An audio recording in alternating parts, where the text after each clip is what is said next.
O podcast que você ouve agora é uma produção da Central 3. Cristo Redentor, braços abertos sobre a Guanabara.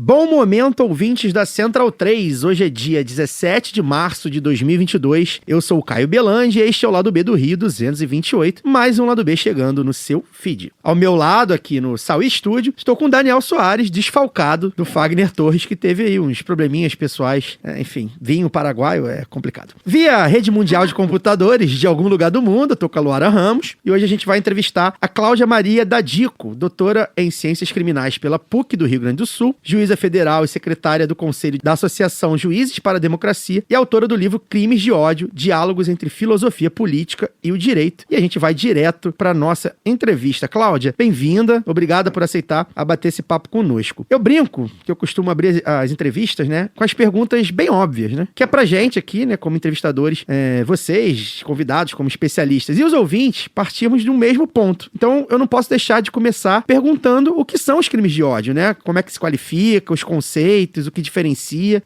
A pergunta mais óbvia possível para a gente entender, começar a entender o que são os crimes de ódio. Bem-vinda. Muito obrigada pelo convite, pela honra, né, de estar aqui nesse programa, do qual eu também sou uma ouvinte assídua, admiradora do trabalho de vocês, né, então, para mim é uma honra muito grande poder estar aqui e poder debater sobre esse tema, sobre o qual eu tenho pesquisado aí nos últimos anos.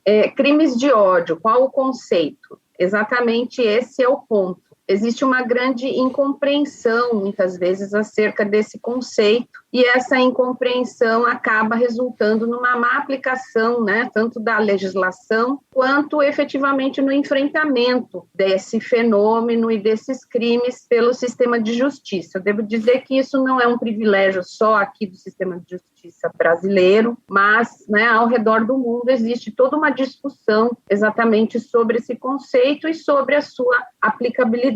Então, para a gente poder falar sobre esse conceito, né, crimes de ódio, em primeiro lugar, é preciso que a gente defina o que é esse ódio. Quando a gente fala em crimes de ódio, de que ódio nós estamos falando?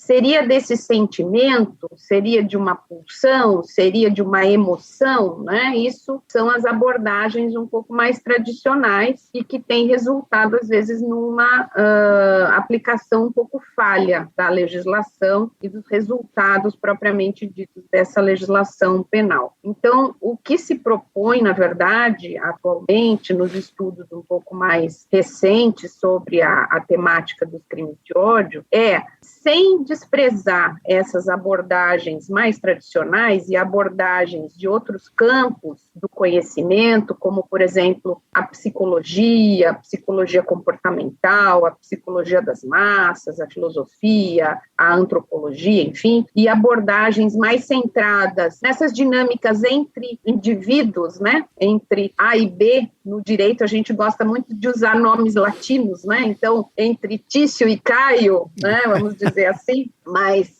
e também abordagens, às vezes, das dinâmicas entre grupos. As abordagens mais recentes tendem a dar um passo atrás para poder analisar o fenômeno do ódio de uma maneira um pouco mais ampla, fazer um panorama um pouco mais ampliado para poder captar melhor o fenômeno. Então, atualmente se entende o ódio, né, para além dessas abordagens mais individualizantes, mais presas à subjetividade dos indivíduos individualmente considerados, uma abordagem que toma o ódio como um elemento propriamente até constitutivo dos estados modernos, de todas as formas de relação de poder que se estabelecem dentro desses estados modernos. Então, é como se o Estado ódio se constituísse sempre numa ideia de supremacia de um determinado grupo em detrimento de outros. Então, nós vamos ter sempre na formação do próprio Estado moderno uma ideia de vencedores, uma ideia de um grupo vencedor e um grupo que vai ditar as normas, vamos dizer assim, de normalização ou de normalidade dentro de uma determinada sociedade. E todo esse aparato, então, né, das relações de poder e da sociabilidade que se estabelece dentro desses estados modernos, dado a partir desse ideal de normalização, e então todas as instituições, todas as relações de poder atuando como que para defender a sociedade daqueles que não se encaixam nesse padrão de normalidade dado por esse grande grupo supremacista. Então, essas abordagens apontam o ódio, na verdade, como um fenômeno muito mais profundo e um fenômeno até mesmo estrutural. A gente trazendo isso, por exemplo, para o Brasil, né, que é um país aí que se constituiu pelo genocídio indígena, que se constituiu por um passado escravocrata de quase 4 séculos, né, um dos últimos, ou se não o último país a abolir efetivamente a escravidão. Nós vamos ter que isso é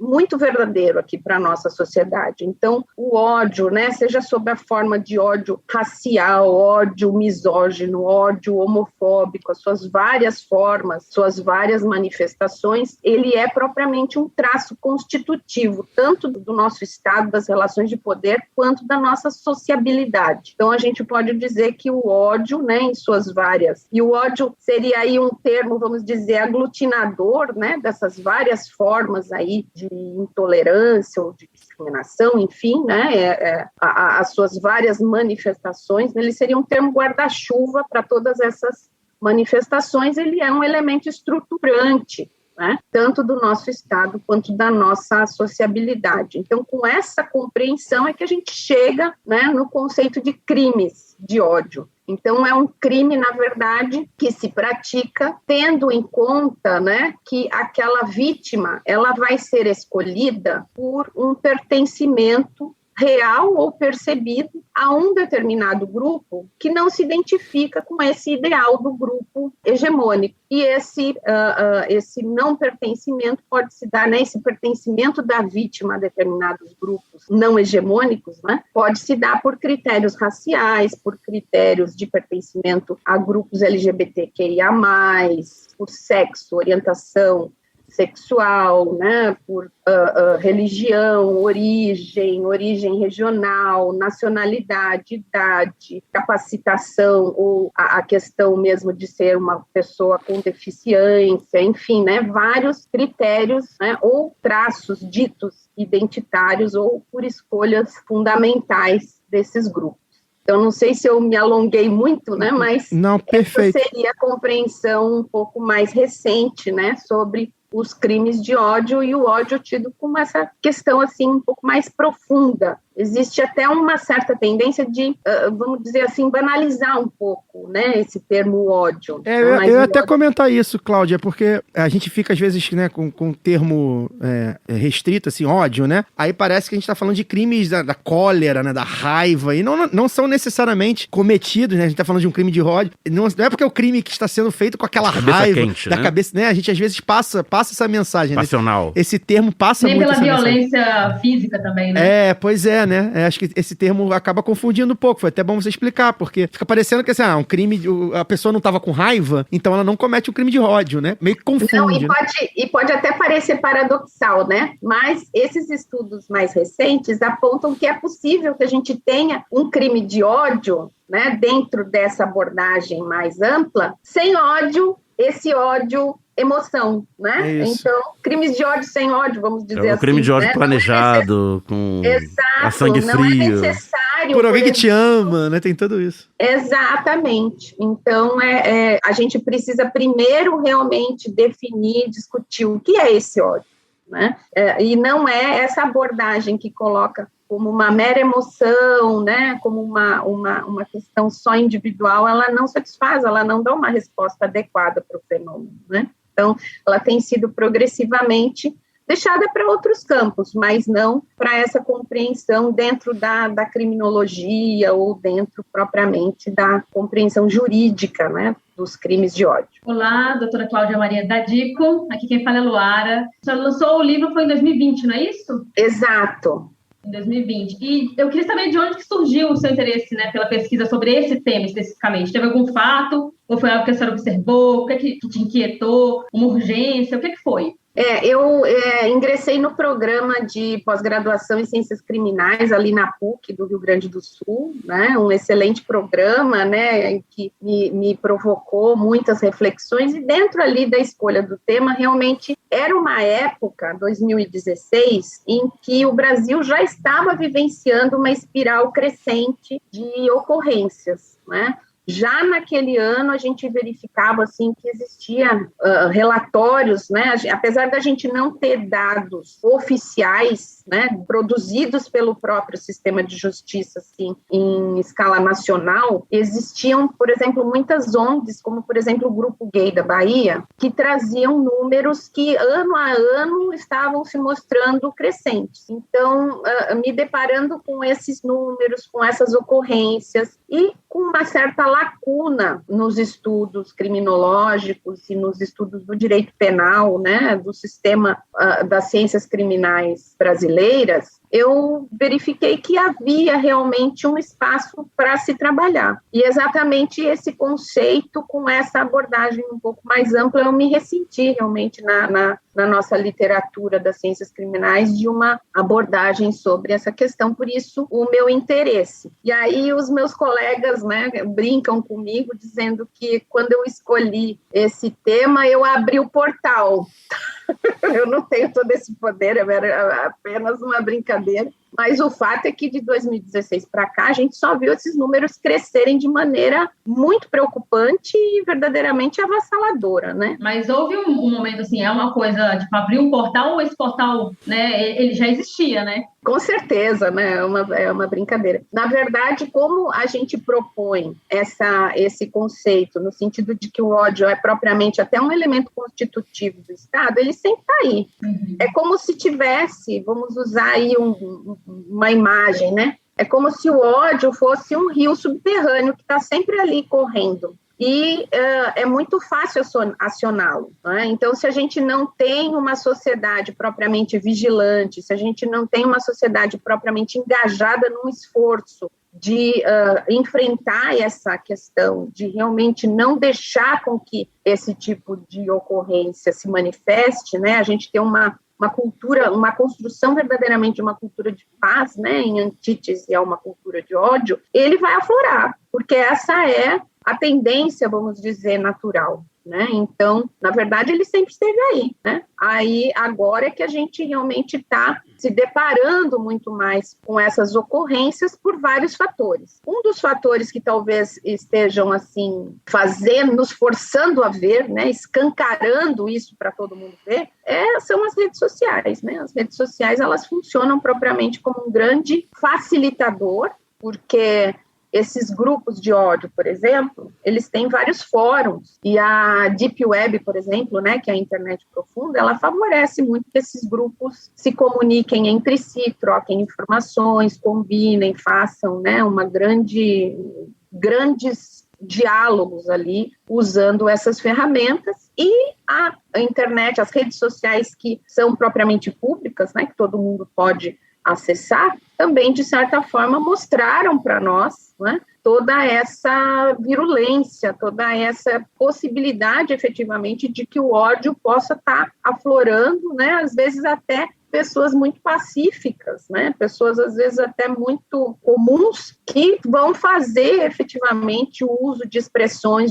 ou serem efetivamente cooptadas, né, por esse tipo de manifestação. Daí a importância também, né, de dar nome às coisas, né, porque se fica tudo ali pairando, fica parecendo que é só opinião, né? Exato, exatamente. Então é preciso mesmo, né, que haja, né, um grande esforço assim, de conscientização da sociedade brasileira e da comunidade jurídica também no sentido de entender melhor o fenômeno, capacitar os agentes do sistema de justiça. Nós precisamos de mais dados, né? A experiência dos Estados Unidos, por exemplo, é uma experiência até que relativamente exitosa, não no sentido de refrear totalmente, porque a gente vê que tem muitos grupos e muita ocorrência ali, mas, por exemplo, o Departamento de Justiça dos Estados Unidos, eles determinam, existe uma lei que determina a compilação anual de dados e estatísticas sobre esse tipo de ocorrência em todos os estados da federação. Então, eles têm dados que são compilados e produzidos por agências estatais que possibilitam um melhor monitoramento, né, e a elaboração de políticas públicas de segurança pública voltadas especificamente para esse tipo de crime. Isso falta no Brasil, nós não temos. A doutora Cláudia adiantou já a primeira parte da minha pergunta, que era exatamente sobre o papel das redes sociais, né, como uma arena praticamente livre, né, para os agentes desse ódio se encontrarem e se retroalimentarem, né, nesse ódio. Queria que a Cláudia falasse um pouco mais, se na pesquisa dela se deparou com táticas típicas de radicalização das pessoas comuns dentro dessas redes sociais e se há propostas de algum tipo de controle social sobre as redes para tentar minorar esse tipo de problema. O que eu tenho me deparado aí, não propriamente na minha pesquisa, porque a pesquisa se voltou realmente mais para esses aspectos mais técnicos, né? Mas na minha atuação como juíza, né? Eu atuo numa vara criminal em Florianópolis, né, uma vara federal. A gente tem competência sobre os crimes da lei de racismo e a gente tem realmente visto um crescimento desse tipo de crime. E muitas vezes as pessoas que estão respondendo por processos por esse tipo de discurso, muitas vezes são pessoas comuns, são donas de casa, são comerciantes, né, mas são pessoas que realmente foram, de certa forma, estimuladas ou cooptadas, né, por essa forma de funcionamento das redes sociais. As redes sociais, elas se constituem efetivamente um palco, né, e um estímulo, né, para que esse tipo de comunicação sem filtro, porque você não está vendo o seu interlocutor, você não está vendo a vítima, você não está vendo as pessoas que fazem parte daquele grupo ao qual você está irrogando, né, determinadas expressões ali intolerantes ou expressões de ódio.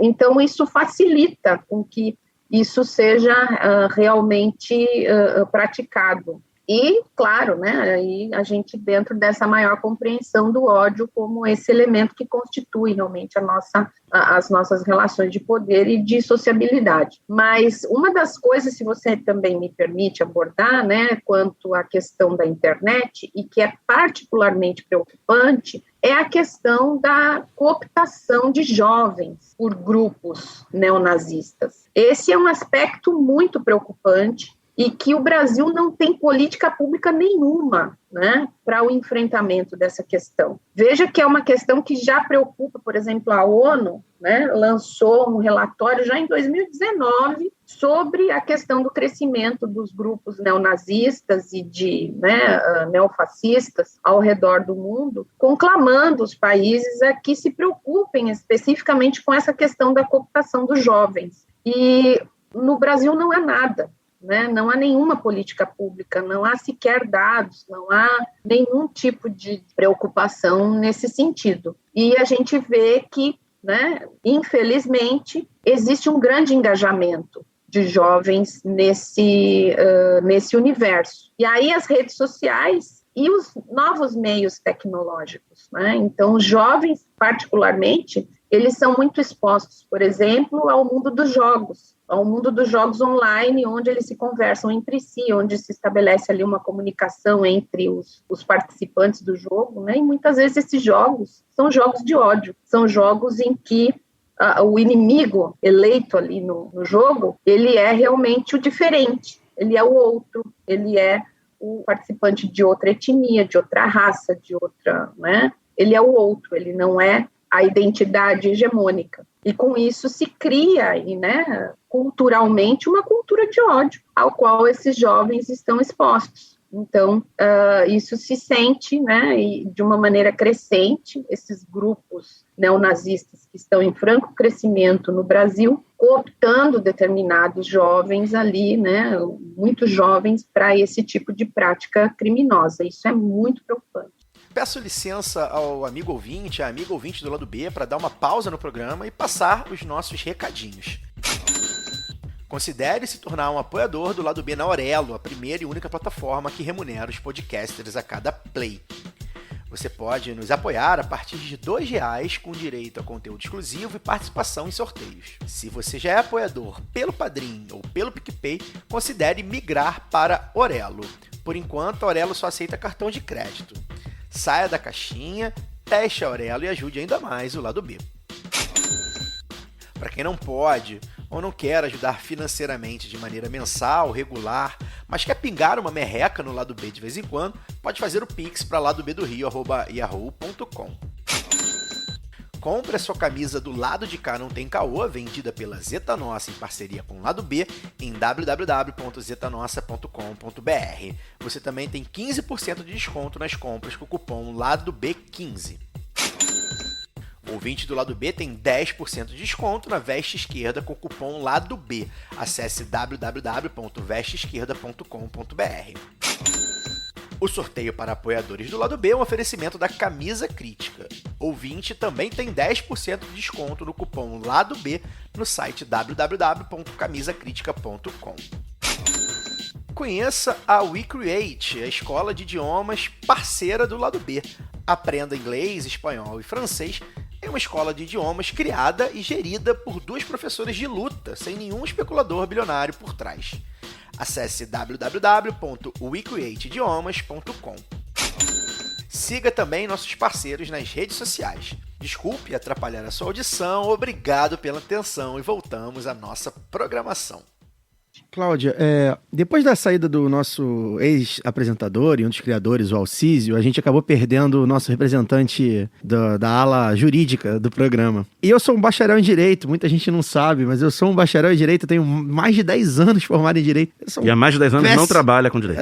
Não chega a mais de 10 anos não, mas vai fazer, ano que vem. Eu sou um péssimo bacharel, mas eu vou fazer o papel, aliás, talvez o Alcísio até esteja ouvindo, um abraço pra ele, caso ele esteja ouvindo esse programa. Eu vou fazer o papel que ele fazia bastante, que é chamar o tema aqui para a arena jurídica, né? E aí eu queria que você comentasse um pouco quais são principalmente as falhas do ordenamento jurídico atual nesse sentido, né? De combater ou de tentar tolir os crimes de ódio. Se houve evolução nesse sentido desde o começo da sua pesquisa, né? Quando a gente começa a falar aí, nos últimos 10, 15, sei lá, 20 anos, quando a gente começa a falar aí de homofobia, né? De misoginia, de feminicídio, se a gente consegue ver uma melhora aí no ordenamento jurídico. Essa é a primeira pergunta. E a segunda pergunta é uma pergunta que, enfim, talvez seja mais conceitual e mais ir para o campo da filosofia, mas eu queria que você fizesse essa crítica interna, vamos dizer assim, se até que ponto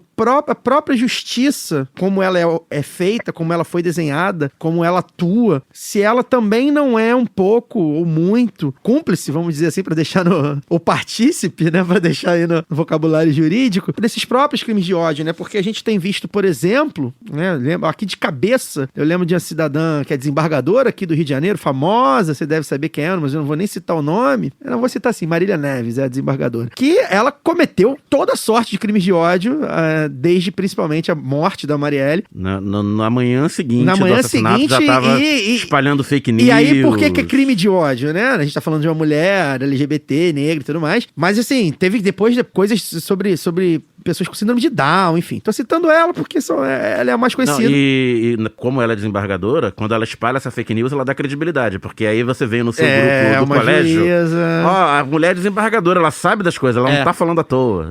E então a minha segunda parte da pergunta é essa, né? É uma crítica que todos os operadores do direito que a gente trouxe aqui, a gente faz essa crítica, né? A justiça, como ela é, o poder judiciário, os poderes, enfim, auxiliares, eles são espelhos e eles perpetuam certos aspectos da sociedade. sociedade, né? E aí eu queria que você fizesse essas duas críticas. Uma da letra fria, da lei mesmo, dizendo ali se a gente melhorou e onde a gente pode melhorar. E a outra na questão conceitual mesmo, né? Em suma, como é que a gente vai fazer uma justiça onde não seja a hegemonia, né? Não seja a maioria dominante que aplica as leis e por vezes, enfim, acaba perpetuando esse tipo de comportamento. Maravilha. Nossa, tua pergunta me dá a oportunidade de abordar uma série de temas aqui, mas vamos lá. Manda brasa.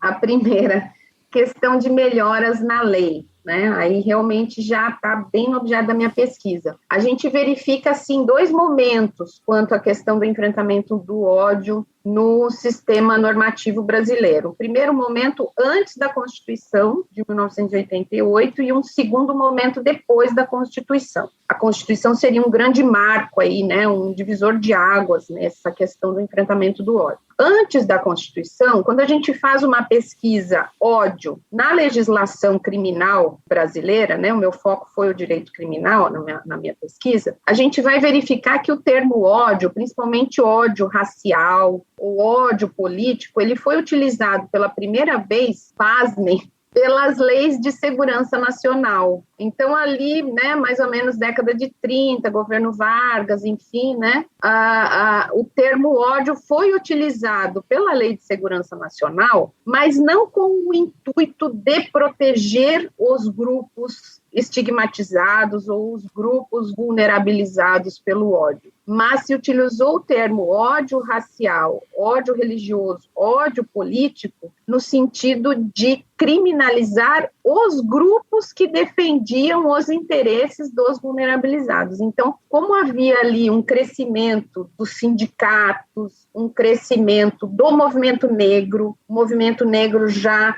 verbalizando, já colocando suas reivindicações. Do Partido Comunista. Partido Comunista, como atores do espaço público, a Lei de Segurança Nacional veio no sentido de criminalizar as organizações e as pessoas que disseminavam o ódio racial ou o ódio político. Então, ali foi com o intuito realmente de punir ou de criminalizar os movimentos sociais, né? E os partidos políticos também minoritários. Então, ali a gente vê que o termo ódio foi utilizado, como dizia a Audre Lorde, né, como uma ferramenta da Casa Grande, né, como uma ferramenta dos senhores ali, né, dos grupos poderosos ali que detinham o poder político à época. Bom, isso foi gradativamente mudando, nós tivemos uma primeira legislação ali de enfrentamento ao racismo, né, ali quando tivemos a visita no Brasil de uma atriz norte-americana que foi barrada num hotel, e aí Afonso Arinos, né, a Lei Afonso Arinos veio a primeira lei para combater realmente, né, aí a discriminação racial, o ódio racial, com foco realmente na defesa das pessoas discriminadas, mas era uma lei também praticamente simbólica, muito leve, muito pouco efetiva. Com a Constituição de 88, né, e ali na Assembleia Constituinte houve realmente uma possibilidade de grande participação desses movimentos sociais, né, do movimento negro, dos movimentos, né, dos indígenas, mulheres, integrantes de todos esses grupos vulnerabilizados dentro desse grande espaço que foi a Assembleia Constituinte, se conseguiu, então, estabelecer na Constituição, no texto constitucional, aquilo que a gente chama de mandado de criminalização. O que é isso? É a Constituição mandando o legislador criminalizar determinadas condutas, e entre essas condutas, o racismo. Então, é a Constituição que manda o legislador criminalizar o racismo como prática, então, como uma prática punível. Então, esse representou realmente um grande divisor de águas. Então, no Brasil, a criminalização do racismo, ela é uma ordem constitucional, é a Constituição mandando o legislador criminalizar essas práticas. Então, esse foi o grande divisor de águas. Depois disso, nós tivemos, então, em 89, a Lei CAO, que é a Lei 7716, que é a lei que definiu o crime de racismo. Essa lei foi progressivamente sendo também modificada, alterada para incluir novos critérios. Então, hoje a gente tem a criminalização ali da prática do racismo, né? Então, a prática, vamos dizer, da discriminação por critérios raciais, por critérios religiosos, por critério de origem, né?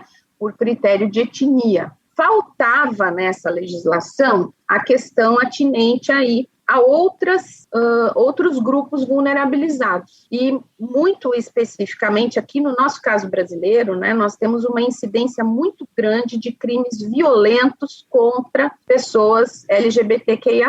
Nós somos, talvez, o país mais inseguro do mundo para as pessoas transexuais, por exemplo. São muitas as ocorrências de crimes bárbaros, né, envolvendo essas pessoas. E não tinha, né, na nossa legislação. Apesar de muitos parlamentares apresentarem projetos de lei sucessivamente, esses projetos de lei não vingavam, né? Nós temos aí legisladores que são muito resistentes a essa pauta, e essa pauta não evoluiu nos mais de 30 anos de vigência da Constituição, e isso obrigou, de certa forma, o Supremo Tribunal Federal a suprir essa lacuna, e isso foi agora recentemente, através do julgamento de uma ação de inconstitucionalidade por omissão, em que o Supremo Tribunal Federal declarou, né, numa interpretação conforme a Constituição, que o artigo 20 dessa lei também se aplica a crimes praticados quando a pessoa é real ou percebida como integrante de grupos determinados por orientação sexual ou por identidade de gênero,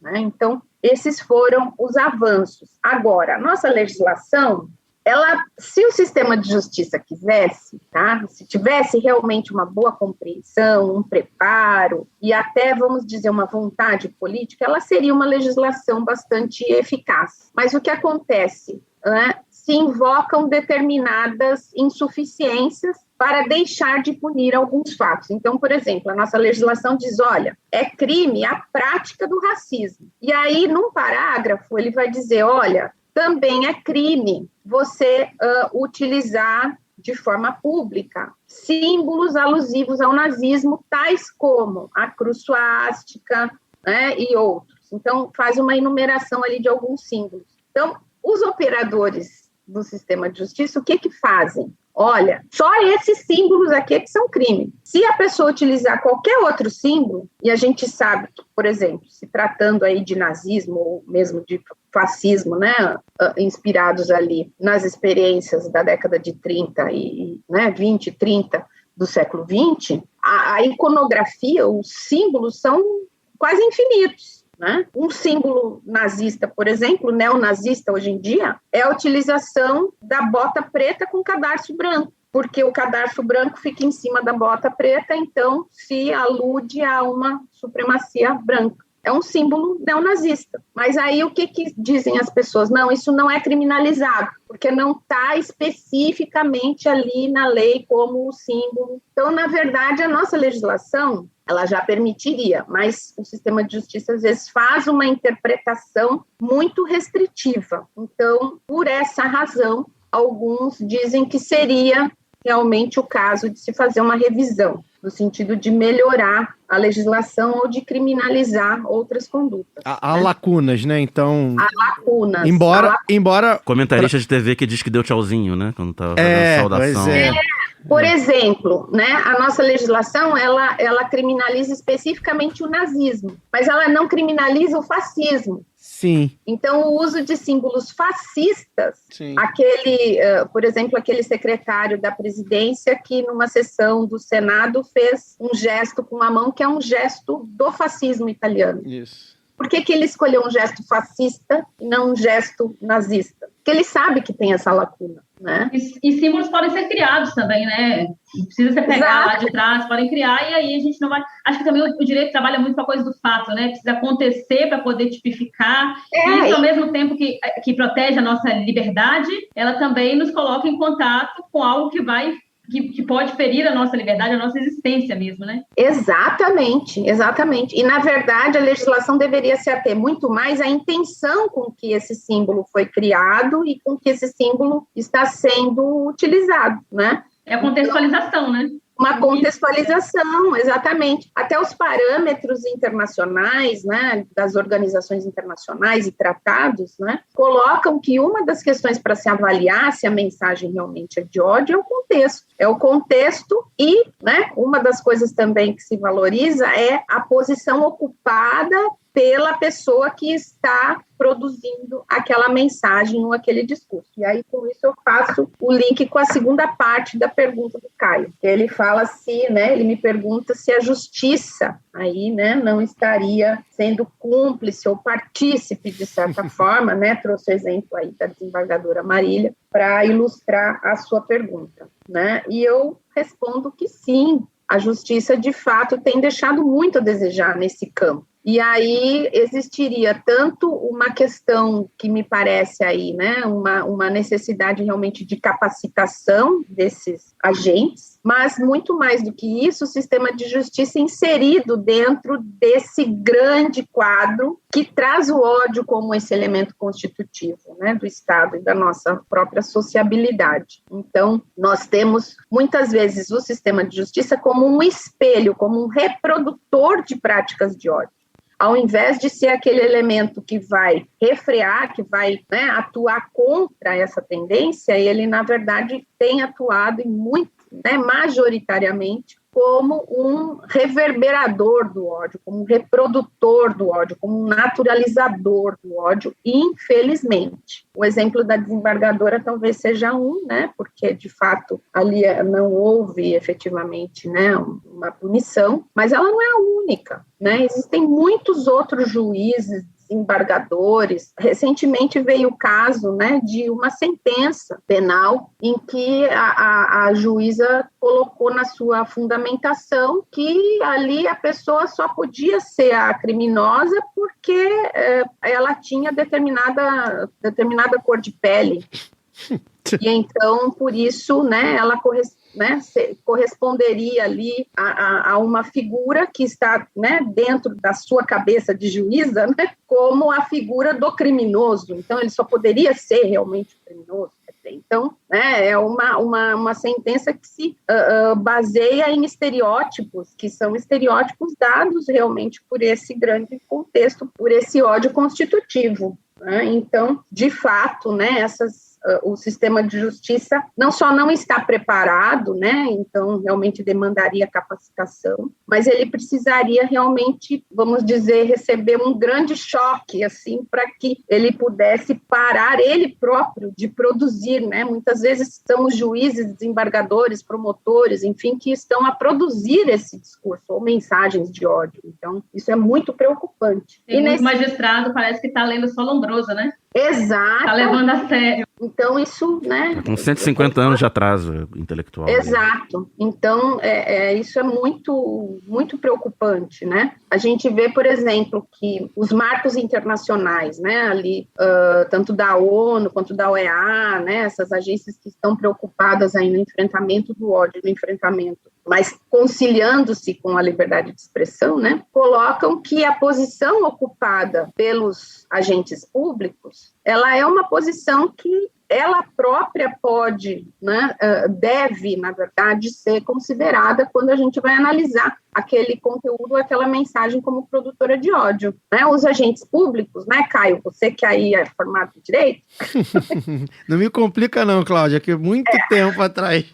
Os agentes públicos, eles, na verdade, ocupam uma posição de garante dos direitos humanos. Então, a responsabilidade deles é muito maior, né, do que a do cidadão comum. Então, muitas vezes, aquela mensagem que um agente público produz, ela própria, né, ela já representa uma incitação ao ódio, em razão da própria posição que essa autoridade ocupa dentro da hierarquia das relações de poder. Então, é muito mais grave, né? A gente fala em culpabilidade, existe uma culpabilidade muito mais agravada, né? Uma muito maior reprovabilidade na conduta ou no discurso produzido por autoridades públicas do que em relação aos cidadãos comuns, né? Isso realmente tem que ser sempre lembrado. E o enfrentamento a isso, esse desmonte, talvez essa desconstrução, né, desse modo ódio, vamos dizer assim, do sistema de justiça, ele tem que passar por muitas coisas, mas entre elas eu acho que é realmente uma maior diversidade na sua composição. Né? Há uma necessidade de que mais pessoas negras, mais indígenas, mais pessoas vindas das camadas mais empobrecidas da população, camponeses, enfim, com as suas experiências de vida, possam estar também integrando, né, a magistratura, o Ministério Público, as carreiras aí das polícias, enfim, da advocacia, das defensorias, porque somente essa diversidade eu acho que pode contribuir para que esse modo inercial aí do ódio possa ser desligado, para que a gente possa reverter essa tendência, né? Aí eu me alonguei muito, acho que eu ocupei quase todo o espaço. Não, perfeito. Eu fiz 2 perguntas, né? Faz parte. Vai, Laura. Não, então, eu tô aqui são várias perguntas também, mas como a gente acabou falamos de racismo, né, de discriminação, mencionei aqui alguma coisa também sobre liberdade de expressão, opinião. Como é que a gente diferencia, Cláudia? Como é que a gente diferencia um crime de ódio de uma opinião, como se diz assim, porque a gente fala muito das redes, as redes sociais acabam tornando muito difusas, né? Então a pessoa fala assim, não, mas eu só escrevi tal coisa. Então eu falei agora um pouco do contexto, né? Como é que a gente legitima, como é que esse contexto é legitimado para tornar aquilo ali um crime de ódio? Como é que a gente faz para poder diferenciar isso e saber que aquilo de fato não é só uma opinião, ou não é diferente de discriminação? Como é que é isso? Bom, essa é a pergunta de $1 milhão, né, Luana? Sobre isso tem rios de tinta escritos, né, e muita gente debatendo e se debruçando sobre esse tema. A primeira questão que eu acho que a tua pergunta nos permite colocar é que o enfrentamento ao discurso de ódio, né, como um desdobramento, vamos dizer, do princípio da igualdade, do princípio da antidiscriminação, que é também, né, um grande parâmetro de proteção dos direitos humanos, tanto nos marcos internacionais quanto aqui no nosso marco constitucional, deve caminhar de forma paralela, né, com a liberdade de expressão. Não existe uma hierarquia. O direito à liberdade de expressão, muito embora seja, né, um direito relevantíssimo, né, no marco das democracias ocidentais, né, das democracias liberais, vamos dizer assim, ele não é um direito preferencial, ele não ocupa uma posição preferencial em detrimento de outros direitos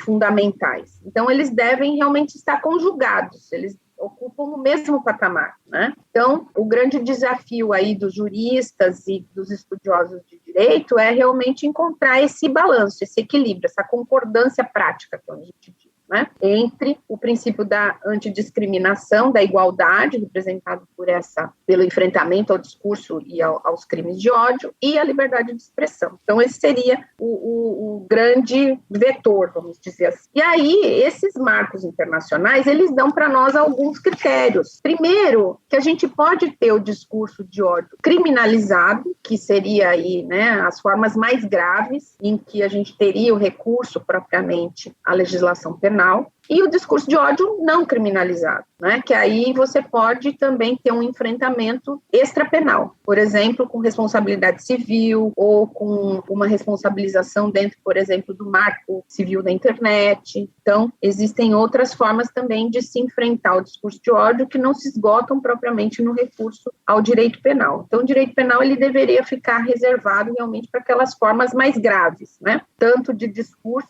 quanto propriamente de crimes praticados por motivação de ódio.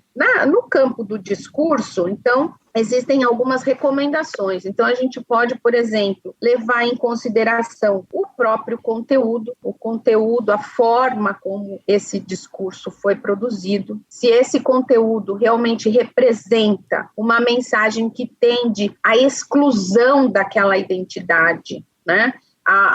Uma mensagem de desumanização daquela identidade, uma mensagem de intolerância em razão da forma como aquela pessoa se insere no mundo e que aquela forma de inserção no mundo ela não pode existir, né? Então, aí seria aí um parâmetro relacionado ao conteúdo. Outros fatores, né? Então, o clima econômico, o clima social, o clima político podem interferir, né, nessa qualificação do que seja punível, do que não seja punível. A posição ou a condição do próprio emissor, a gente já falou disso. O alcance desse discurso. Então, por exemplo, se eu coloco ali numa rede social que vai ter milhões de visualizações, isso é muito mais grave, muito mais severo do que um discurso que foi dado numa sala reservada para 5 pessoas. E os objetivos desse discurso. Então, tudo isso, né, são ali parâmetros que nos permitem ali identificar o que é efetivamente discurso de ódio e que daí estaria fora, né, desse limite da liberdade de expressão, dentro do conceito do que seria liberdade de expressão, seria realmente crime, e o que não é. A gente pode dar alguns exemplos, assim que daí fica um pouco mais concreto. Por exemplo, as mensagens de negação ou de trivialização do Holocausto. Isso inequivocamente é discurso de ódio. Então, quando você nega ou quando você trivializa, né, um determinado genocídio, né, e especificamente o Holocausto, isso é inequivocamente um discurso de ódio, porque realmente ele tende, né, é um discurso que traz em seu bojo uma mensagem de extermínio, né? Uma mensagem que compactua com o extermínio, com a exclusão, com a morte, por simples extinção de uma fatia da população mundial em razão de né, critérios raciais. Lembrando, né, que o Supremo Tribunal Federal, ele decidiu, né, no caso Elvanger, que é um caso célebre, que se rejeita, né, a divisão dos seres humanos em raça por critérios biológicos, mas que essa construção de raça, ela é, na verdade, muito mais que raça, racismo, né, por uma construção aí cultural e social, propriamente dita, né? Então, esses seriam alguns critérios, né? A gente sempre tem que levar em consideração que essa linguagem pode ser indireta, pode se fazer uso, por exemplo, de figuras de linguagem, e também, né, no universo ali, por exemplo, do nazismo e do fascismo, por exemplo, ou do neonazismo, ou do neofascismo, né? São ideologias, muitas vezes, que são ideologias que têm como componente o seu anti-intelectualismo. Então, são ideologias que são baseadas no ideal de supremacia racial, mas que não têm propriamente um programa, assim, vamos dizer, exaustivamente debatido ou construído. Então, é necessário, muitas vezes, o recurso a símbolos, né? A símbolos, a ícones, a questão mais visual. E aí a gente pode também estar identificando isso como um exercício aí do discurso fora dos limites da liberdade de expressão. Então, são esses as variáveis, os critérios, né, que têm sido apontados. É muito subjetivo, né? Para o bem e para o mal, até quem comete se vale disso também para poder falar, não, eu estava só dando um tchauzinho. Por isso que seria muito interessante que a nossa legislação fosse aprimorada no sentido de que a gente tivesse um conceito normativo de ódio, de discriminação, de intolerância, e aí, a partir desses conceitos, os crimes fossem, então, os elementos dos crimes fossem construídos. Isso daria uma maior precisão para a nossa lei, né? Porque também não é desejável que a gente tenha crimes muito abertos, né? Porque aí também a gente pode ter uma restrição indevida à liberdade de expressão, realmente, né? Então, seria bom que a gente tivesse uma definição mais precisa, né? A isso que eu acho que a gente deveria ter um grande esforço aí da comunidade jurídica para essa elaboração. Sem a definição precisa, negar o Holocausto é crime de ódio, mas jornalista que escreve livro de história relativizando o papel europeu na escravidão é politicamente incorreto. Exatamente, muito bem colocado. Mas, assim, Cláudia, você falou que quando você começou sua pesquisa, iniciou sua pesquisa lá em 2016, os casos já de crime de ódio já se multiplicavam, pululavam. Desde o final dos anos 2000, início dos anos 2010, a gente tem visto aí, como a gente já falou, das redes sociais cada vez mais infestadas por esse tipo de coisa. E nos últimos 3 anos aí nós temos já comentamos aqui e ali, um governo com assessores que dão tchauzinho, fazem esse gesto com a mão e etc e tal. E, de uma certa forma, isso é uma consequência, né, desse crescimento dos crimes de ódio na sociedade. Por outro lado, é também uma causa, né, atualmente. Então, eu queria que você falasse se nos últimos 3 anos observa-se um crescimento dos crimes de ódio em geral e particularmente da ação nazista mesmo, da ação neonazista, e qual o papel disso de um governo que, embora não balance bandeira, não se declare, né, naturalmente diretamente nazista, mas compartilha muitos dos valores com essa galera. E muito dos quadros. Não, e os quadros, esses quadros secundários, né, segundo escalão, terceiro escalão, fazem muito o whistleblow, né, o apito de cachorro. Você fazer sinais, entre aspas, secretos, para ativar a sua base que tá ali babando do lado de fora e vibrando. É muito preocupante isso que você traz na sua pergunta. De fato, né, estudos aqui, eu cito o estudo da Adriana Dias, né? A Adriana Dias é uma estudiosa do ódio, ela estuda o ódio há mais de 20 anos aqui no Brasil, talvez seja a principal pesquisadora do tema, né? Ela realmente aponta com dados que de janeiro de 2019 a maio de 2021 houve um crescimento de 270% na movimentação dos grupos de ódio, né, de corte neonazista no Brasil. Isso é muito preocupante. Então, atualmente, a gente tem aí pelo menos 530 núcleos. A gente tem diretamente envolvidas pelo menos mais de 10 mil pessoas que já foram identificadas e rastreadas aí nessa movimentação de ódio nas redes sociais, né? Os nossos grupos neonazistas aqui brasileiros, né, eles têm esses traços, assim, né, de um ódio ao feminino, né? Então são grupos aí que apresentam esse traço desse masculinismo tóxico, né? A homofobia, transfobia, são grupos racistas, antissemitas, são grupos que têm um ódio ao Nordeste, aos nordestinos, aos imigrantes, às pessoas com deficiência, são grupos que normalmente negam o Holocausto, e grupos que têm um ódio aos comunistas, né? E que a gente pode dizer também, né, sobre, sem querer aqui fazer proselitismo de nenhum partido, né, mas a gente pode trazer, por exemplo, a questão também do antipetismo. O antipetismo também é um discurso de ódio. Né? Então, quando vamos matar a petralhada, né, é um discurso de ódio, né? E aí um ódio por identidade a um determinado grupo político, que também pode ser considerado como um critério válido para a definição de grupos de ódio. Então, realmente, assim, quando a gente vê autoridades públicas reproduzindo esse ideário, que faz parte da própria definição dos grupos neonazistas, isso é extremamente preocupante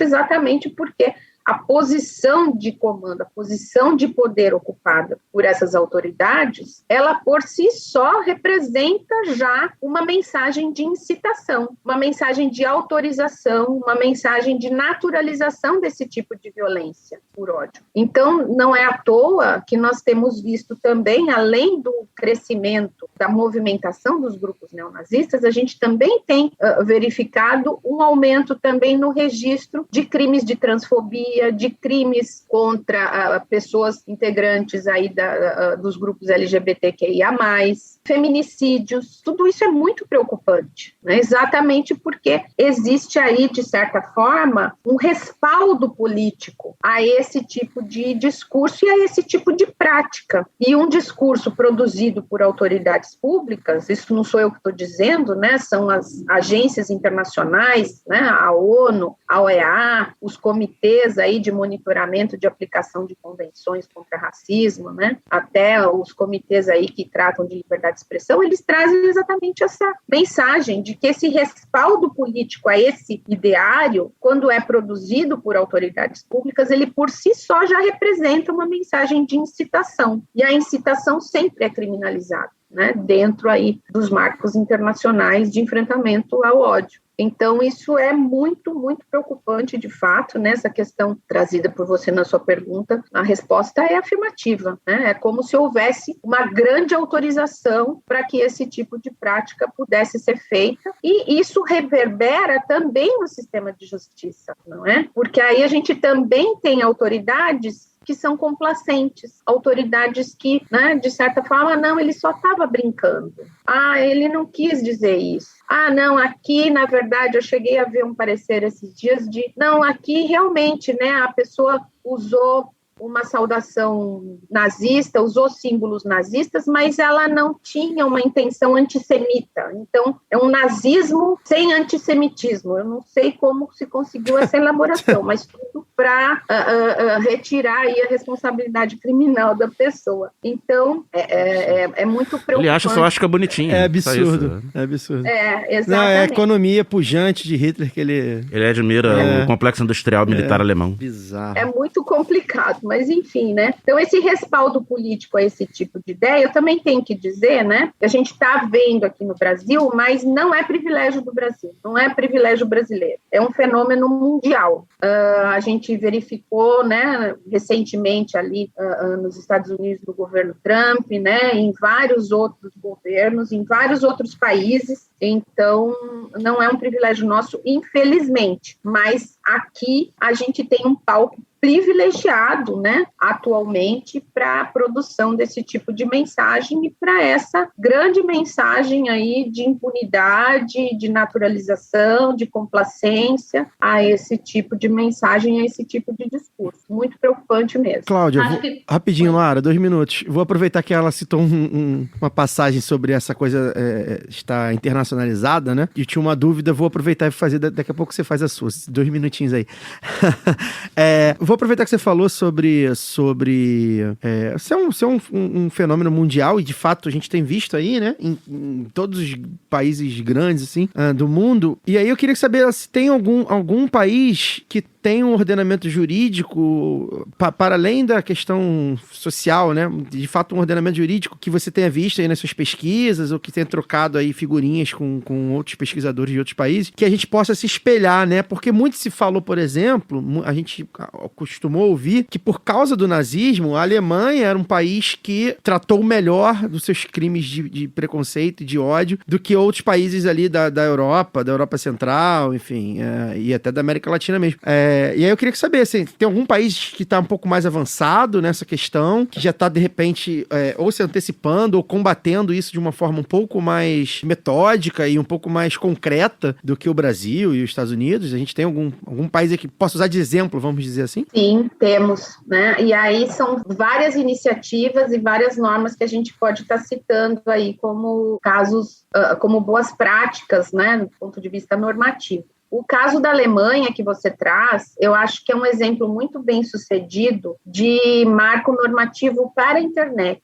Ali, realmente, como existe uma intenção, né, um engajamento, realmente, da sociedade num processo de desnazificação há muitas décadas, existem realmente ali legislações e normas que são exemplares. Essa questão, por exemplo, da regulação das redes sociais, né, na moderação dos conteúdos que são veiculadores de mensagens de ódio, a legislação alemã é muito interessante, porque ela coloca que, independentemente de uma autorização judicial, aquela determinada rede social que for notificada como contendo, né, na sua plataforma ali mensagens ou discursos de ódio, a partir do momento da notificação, ela tem 24 horas para se manifestar. Ou ela retira o conteúdo e assume que aquela mensagem realmente é uma mensagem de ódio, ou se ela opta por manter, ela tem que justificar e dizer por que ela entende ali que não é um conteúdo de ódio. Então, ela tem 24 horas para se manifestar, e se ela não o faz nesse prazo de 24 horas, ela pode receber multas bilionárias, né? Multas realmente muito grandes. Então, isso confere muita agilidade e dá realmente para as redes, para essas grandes corporações, a obrigação de manter realmente um corpo funcional ali engajado nesse tipo de exame e nesse tipo de prática. Aqui no Brasil, a gente tem o Marco Civil da Internet, que não é tão eficiente assim nesse aspecto, porque aí você tem que ter um pedido judicial né? Tem que ter uma ordem judicial para retirada do conteúdo. Aí já burocratiza, já deixa a coisa um pouco mais lenta, já fica ao critério do juiz, né? Como a gente viu aí, né? Os nossos magistrados e magistradas, infelizmente, às vezes, né, não têm uma boa compreensão, né, dessa questão. Então, nesse sentido, eu acho que o marco regulatório da Alemanha é uma boa prática, né, quanto a essa questão das redes sociais. Nos Estados Unidos, apesar dos Estados Unidos terem uma tradição, assim, de colocar a liberdade de expressão como um direito preferencial, e aí isso conflita um pouco com o nosso marco constitucional, no que diz respeito aos crimes motivados por ódio, aí realmente manifestações de violência, né? Então, lesões corporais, homicídio, crimes de dano, né? Motivados por questões de ódio, né? Aí você tem um agravamento das penas, aquilo que eles chamam de hate crimes. Esse agravamento de penas de outros crimes. Quando exista uma motivação de ódio, uma motivação racista, homofóbica, transfóbica e etc., é uma questão que nós não incorporamos, não temos na nossa legislação. Isso é uma prática que existe em vários países do mundo, né? Os Estados Unidos são um caso, mas também, por exemplo, a Espanha, o Chile, para quem, né, tem aí um outro viés ideológico, né? Pasme, a Venezuela tem uma legislação muito avançada para o enfrentamento dos crimes de ódio, né? A lei venezuelana contra o ódio é uma lei exemplar, né? Ela só, no meu ponto de vista, ela apenas peca quanto à questão da proporcionalidade, porque para discurso de ódio ela coloca uma pena mínima de 10 anos. Né? Talvez aí seja um pouco excessiva, mas em termos assim de tipificação é uma lei muito bem elaborada, assim, né, que trouxe aí boas práticas de vários outros países e até mesmo a incorporação de tratados internacionais ao seu direito interno. Então, existem aí vários países que a gente pode realmente se espelhar para aprimorar a nossa legislação. Essa questão de uma circunstância agravante para qualquer crime em razão de motivação de ódio é uma questão que a gente precisa efetivamente rever a nossa legislação. A deputada Maria do Rosário tentou, ela apresentou um projeto de lei, né, em 2014, esse projeto de lei já recebeu, por exemplo, na Comissão de Segurança Pública um parecer desfavorável, mas atualmente está na Comissão de Constituição e Justiça aguardando parecer, né? Só que com essa configuração do nosso parlamento, talvez não seja o momento. Maria do Rosário, que foi muito atacada enquanto Jair Bolsonaro era deputado federal, né? Exato, mas o projeto de lei é um projeto de lei bastante bem interessante, assim, né? Ele poderia até ser um pouco mais debatido e aperfeiçoado, mas a iniciativa é muito boa. Eu ia comentar sobre... Eu acho muito interessante que a primeira abordagem que a Cláudia trouxe aqui para a gente foi justamente de olhar o ódio como uma coisa estruturante até do Estado moderno e dos limites da nossa democracia, porque a gente vê, por exemplo, como isso está completamente ligado ao nosso sistema econômico, né? Ao capitalismo, que é um sistema da escassez, as pessoas precisam, às vezes, encontrar no outro esse inimigo. E aí vira o comunista é o inimigo, né? As mulheres, porque precisam passar, negros e negros, enfim, porque precisam externar suas frustrações também, né? Com essa escassez. Então, acho que é uma nova abordagem aí que a gente precisa trabalhar um pouco mais para além da individualidade, porque vira só contra um ou outro, até quando são os nossos inimigos políticos, vou dizer assim, adversários políticos, a gente trata como se fosse a coisa de uma questão de caráter, né? Uhum. E aí, isso eu acho que acaba caindo num revisionismo total, assim, do próprio nazismo, do fascismo, como se, quando Hitler fez aquilo porque era ele sozinho e era um homem mau, e a gente não sabe de onde partiu aquilo, assim, então tiram a historicidade da coisa. Mas a minha pergunta, eu acho que o que a gente faz, Cláudia? O que a gente faz quando está diante do crime de ódio, assim? E aí eu falo tanto com relação ao judiciário, né, que a gente pode fazer acionando o judiciário, e também já provoco, assim, só passa pelo judiciário, só pode passar pelo judiciário. O que a gente faz também enquanto sociedade civil organizada? O que você diz sobre isso aí? Bom, em primeiro lugar, né, eu queria te parabenizar aí pela tua colocação, né? Realmente, assim, porque o capitalismo gera o ódio. O capitalismo, ele traz em si as crises que levam, né, a essa estigmatização, a instrumentalização do ódio para finalidades políticas. E aí eu acredito que que essas experiências históricas do nazismo e do fascismo mostram que, em contextos de crise, o ódio é muito útil ao capitalismo, né? Porque ele realmente coloca no outro sempre a responsabilidade pelas suas próprias incoerências, pelas suas próprias contradições. E aí o capitalismo, ele traz o ódio embutido em si. Então, mas talvez explique também por que floresceram, não vou usar nem esse termo, nem é um termo bonito para, né, tanto de células neonazistas, cresceu o número, né? Se a gente pegar o que virou o Brasil nos últimos anos, esse colapso social e econômico que virou o Brasil, é o caldo perfeito para isso, né, realmente engrossar. Exatamente, né? Então, e agora com as experiências neoliberais, né? Toda essa questão das políticas de austeridade, enfim, né? Não é à toa que a gente vê que nos países que estão sendo mais afetados pelas políticas neoliberais, há um crescimento exponencial, por exemplo, da xenofobia, né? Porque aí, é o estrangeiro que vai tirar os nossos empregos, é o estrangeiro que é o responsável pela crise econômica, né? Então, tem sempre esse componente que a gente nunca pode esquecer, que foi muito bem colocado por você. Mas o que a gente faz, né, como sociedade? Eu acho, em primeiro lugar, que a gente tem que sempre pensar que o direito penal, ele é um instrumento para ser utilizado como último recurso. E ele é um instrumento pesado, ele é um instrumento, muitas vezes, imperfeito, inadequado. O direito penal, como ele é aplicado dentro do nosso sistema de justiça, que é um sistema de justiça construído dentro de uma sociedade escravocrata, homofóbica, enfim, né, com todos esses traços aí históricos e estruturais, né?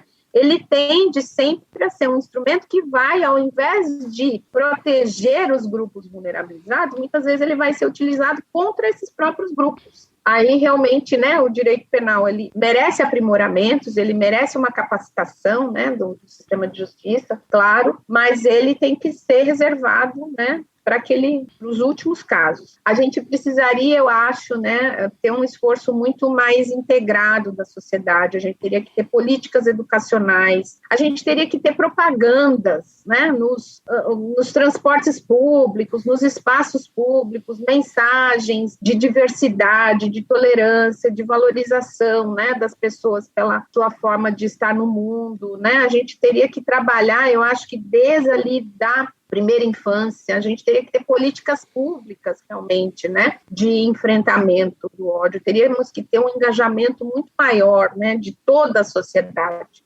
não apenas do Estado. E as redes sociais, né? Eu acredito que a gente precisaria de um marco regulatório muito melhor para o enfrentamento dessa questão, para que as redes sociais realmente não fossem esse catalisador, né, que tem sido aí para a construção e a naturalização, a reverberação dessas mensagens. Então, eu acredito que tudo isso teria que ser feito. Tem muita coisa que a gente precisa fazer também, né? Essa questão das estatísticas, a gente precisaria melhorar, coleta de dados, monitoramento. A partir desses dados, a partir desse monitoramento, realmente a gente elaborar políticas públicas na área educacional, na área da saúde mental, na área da infância e da adolescência, né? Também trabalhar muito, por exemplo, né? A gente falou aqui da cooptação de jovens pelos grupos neonazistas. A gente, por exemplo, trabalhar com os pais desses jovens. Existe uma iniciativa, por exemplo, na Noruega, que foi um país que a movimentação de grupos neonazistas foi muito ativa, muito grande, que é um projeto chamado Exit, que é um projeto saída, vamos dizer assim, né, para trabalhar com a saída das pessoas desses grupos. Como facilitar essa saída, como integrar essas pessoas novamente numa cultura de tolerância, como trabalhar com os pais desses jovens que estão sendo cooptados por esses grupos, como deixar os pais dessas crianças mais atentos também, né? Porque muitas vezes esses jovens são cooptados e os pais nem estão sabendo do que eles estão fazendo ali, né? Nesses fóruns de discussão, nas redes sociais, né? Então, existe todo um leque, né? Um amplo espectro de ações e de políticas que precisariam realmente ser tratadas em vários âmbitos e de forma aí transversal, né, nos vários setores da nossa sociedade e pelo Estado. tudo que a gente não tem hoje, né? Eu ia até falar isso, porque às vezes a gente fala, por exemplo, dos jogos, assim, e parece que o problema é o jogo, as pessoas não entendem. É o jogo como elemento de socialização, e às vezes o único elemento de socialização desses adolescentes, desses jovens. Exato. Então é um problema, assim, eu acho que, aí eu já vou dando um pitaco também, acho que também seria criar esses espaços, né, de socialização, espaços comuns. Acho que a gente perdeu um pouco isso agora com a pandemia. Não sei como é que vai ser o mundo pós-pandêmico, né? Como é que a gente vai reintegrar, como é que vai ser? Já tem, as crianças e adolescentes já estão voltando para as escolas, mas assim, a nossa noção de sociedade com os espaços comuns, com as ocupações das praças, a gente viu e falou aqui no Lado B há pouco tempo sobre o que aconteceu com o carnaval, né? Essa privatização do carnaval. Então, assim, todos os espaços comuns, eles estão sendo negados às pessoas. Então, já não frequenta a praça porque tem medo da violência. Como é que a gente recria, né, esses espaços comuns? Acho que passa muito por isso aí. Com certeza, né? Uma socialização real, né? Não só virtual, vamos dizer assim, né? Digital. Mas tem toda a razão, né? A gente precisaria dar alternativas também para esses jovens saírem, né, exclusivamente dessa predominância, dessa prevalência dessas interações no mundo digital. E, enfim, existem várias questões. Outra questão que também a tua pergunta me evoca, né? Aqui a gente também não tem, isso é inexistente. A gente precisaria de uma agência reguladora dos algoritmos, sabe? Porque os algoritmos, eles também são produtores de ódio. Existem até obras escritas aí, né, nos Estados Unidos, por exemplo, algoritmos do ódio. Então, por exemplo, quando a gente lança uma busca, né, em buscadores aí da internet, se a gente coloca ali mulher negra, muitos buscadores vão retornar conteúdos que reproduzem estereótipos, então vão colocar ali a mulher negra como associado a um corpo sedutor, a mensagens de erotização, a mensagens de instrumentalização do corpo da mulher negra, né? Ou se a gente coloca homem negro, também vão reproduzir estereótipos, por exemplo, de associação do homem negro a práticas criminosas ou a conteúdos negativos, né? Então, os algoritmos no primeiro discurso de ódio que você clicar, ele vai te levar para coisas cada vez piores e mais profundas. Exato. Então, a gente teria que ter também, e isso, né, às vezes a gente fala disso, parece que é um tabu, né, uma coisa de outro mundo, mas haveria também a necessidade de ter uma agência reguladora desses algoritmos, né, para que a gente pudesse também ter um enfrentamento adequado dessas questões. Então, são várias as áreas que estão a merecer aí uma política pública mais efetiva e mais integrada. Sim, nossa, isso é um debate super recente, né? Que os algoritmos são uma coisa recente, mas é fundamental porque a gente está vendo assim, essa crescente e um medo, né? Que eu vou chamar de cínicos, porque para mim é cinismo, quando as pessoas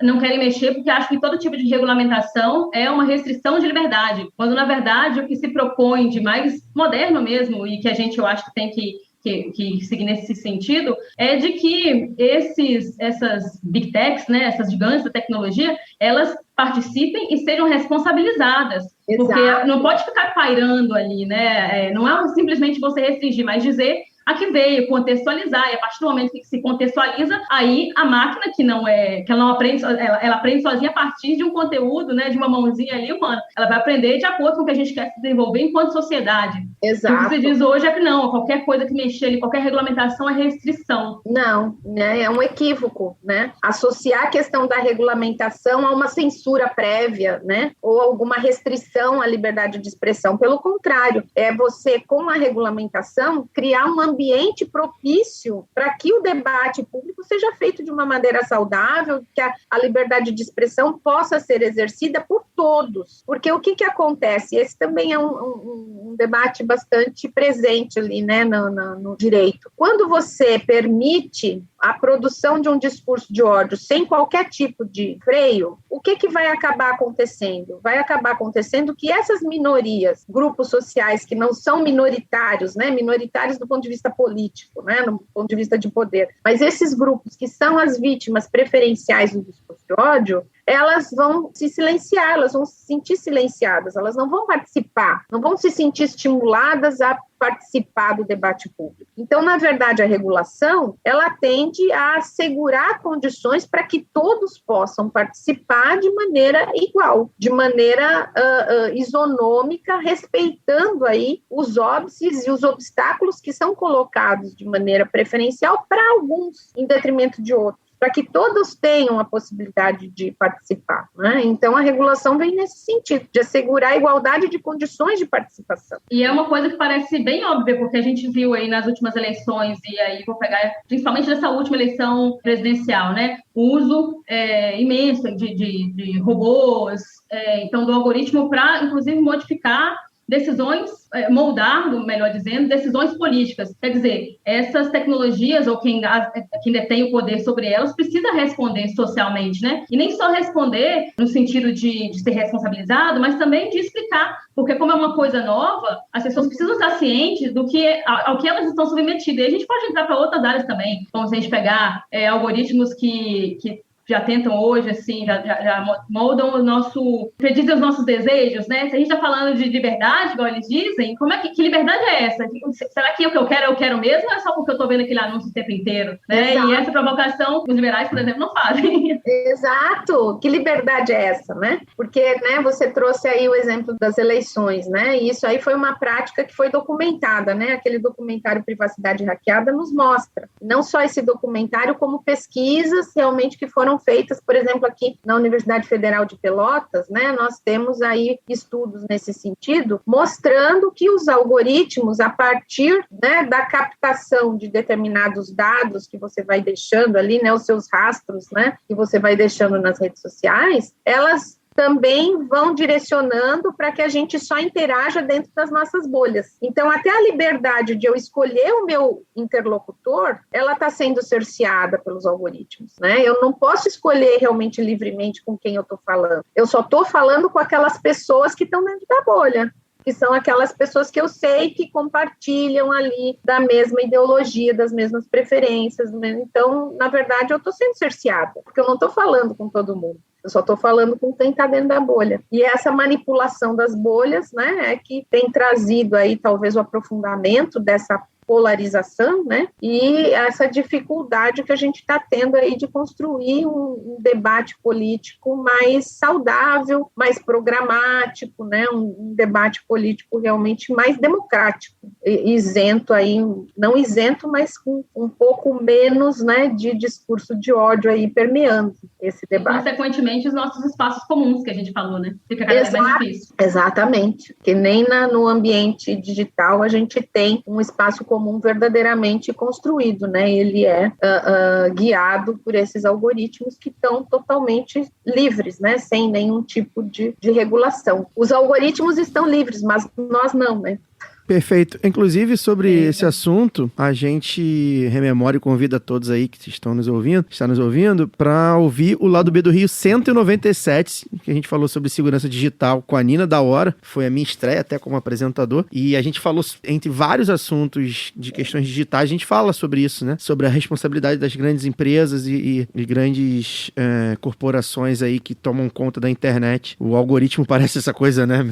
O algoritmo, né? Mas não é bem assim. Alguém programa o algoritmo. Pois é. Cláudia, muito obrigado pela sua participação. Acho que o papo foi ótimo. A gente conseguiu abordar muitas das nuances que a gente vê nessa questão aí dos crimes de ódio, né? Do racismo, da xenofobia, do nazismo, né? Que a gente tem visto aí, que a gente tem se deparado com grupos de práticas abertamente nazistas. Eu acho que a gente conseguiu tirar muitas das dúvidas, então muito obrigado pela sua participação. Deixa seu recado final, onde a gente compra seu livro, onde a gente lê seus escritos, se a gente te acha nas redes sociais. Obrigado. Maravilha. Eu que agradeço muito, né, o convite, a oportunidade da gente estar falando sobre esses temas e realmente, né, o contexto em que a gente está inserido parece que nos convida, nos convoca realmente para refletir sobre isso. Bom, o meu livro se chama Crimes de Ódio, Diálogos entre a Filosofia Política e o Direito. Ele foi lançado pela editora Tirant Loblanche, né, em 2020. Está disponível ali no site da editora e é facilmente acessível ali, né? Eu tenho alguns artigos também sobre essa temática, escrevi um pouquinho sobre o ódio na pandemia também. E, enfim, né? Estou aí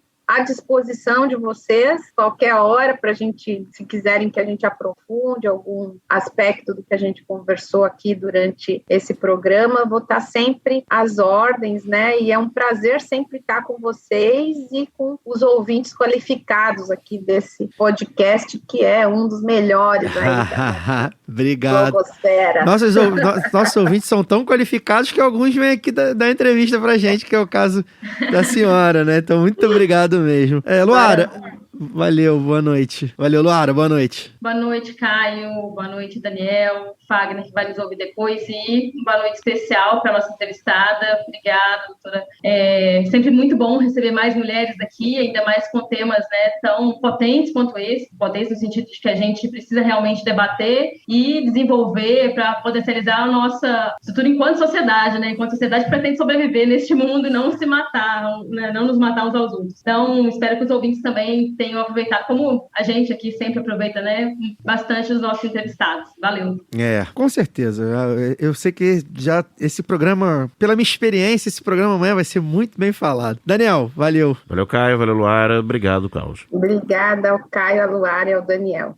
Vou, antes de me despedir aqui, convidar todos para ouvir o Lado B Notícias dessa semana, né? Mais uma vez, impecável, gente. Eu acho que o Lado B Notícias hoje, realmente, conteúdo, a forma, a Ananda, a Évila e a Giovana acertaram muito, irmão. É um formato que tá ótimo, assim.